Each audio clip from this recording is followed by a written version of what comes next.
Hello everyone, guess who stayed up till 5 AM building this monstrosity? That's right, I did. I stayed up till 5 AM building this monstrosity. This is a directional microwave gun for giving your enemies cancer. I'm just kidding, that's not an ethical use of this device. Or for maybe, I don't know, shutting down the Terminator when he keeps stalking you. It's very cheaply assembled and made majoritively of popsicle sticks. Here we have the little magnetron's beryllium oxide core from which the microwaves emanate. I must admit the waveguide isn't the best, as it is just constructed from a computer's optical drive cover, which I scrambled from an old burned out computer. The handle used to just be a random Nerf gun that I found at the op shop for like, I don't know, $1 or $2. It's pretty cheap. It's not very expensive to build if you know where to get the parts. Pretty much everything on here is just salvaged. I have upgraded it with a secondary 2100 volt capacitor, AC of course, just to give it a little bit more kick. It runs off of a total of 8 lithium ion 3.7 volt 18650 batteries. It's a bit of a nightmare to recharge, but not too bad. The recharging cord here, I just have these 2 wires stuffed into some plastic straws that I got from the $2 shop. And I found some buttons somewhere, I forget what these were off, but they're useful. I'll give a little basic tour of how this thing works.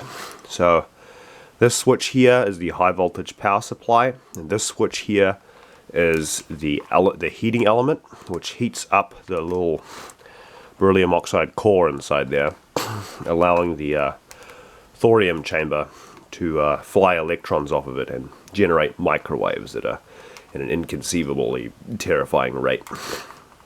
So simply flicking this forward will activate the high voltage supply. I'm not going to activate the heating, actually no I will. This is the heating element. This is these 2 wires here. So pressing this button will cause the core to heat up and go red hot. This battery is pretty flat right now, so it's not working great.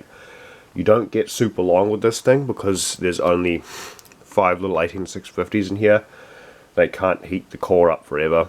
As you can imagine, a regular microwave uses a lot of power, and this magnetron can in fact drain 5 fully charged 18650 batteries that you took forever to charge in like a matter of minutes. So this doesn't have infinite ammo, but it does have a decent amount of ammo.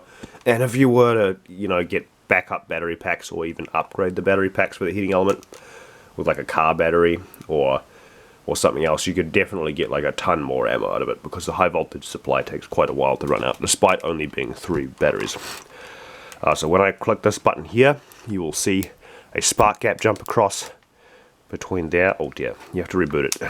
Once you turn it on, you can only get a few seconds of firing out of this thing before you have to sort of turn it off, just because I don't really know yet, actually. It's a bit of an issue, but you sort of have to fire it in pulses. You can do a maintained beam, but the batteries sort of have to be fully charged, and that's not the case right now. So turning this switch on will activate this. Oh, bother. Turning the switch on will activate the ZVS driver, which will start up this little fan, and it will basically convert these 3 batteries, which are a sum total of around 3, 6, 9, 10, like 12 volts. This is basically a 12 volt battery here. It'll turn 12 volts into probably around not 20,000. I don't know, a few thousand volts. It turns it into a few thousand volts at a decent amperage, which is cut down a little bit just by internal resistance of the capacitors and the magnetron, but it's not that much. Anyway, this is the magnetron gun. I can't really test it on anything. I don't really know what I would test it on. We don't actually currently have any fluorescent neon light bulbs for me to demonstrate its ability to light things up remotely. And I don't particularly want to destroy any of my electronics in order to demonstrate this thing, so you just have to take my word for it, which I know is a bit of a risk. But yeah, it's a magnetron microwave gun pistol. It's pretty heavy, I must admit. It is quite a heavy gun for its size.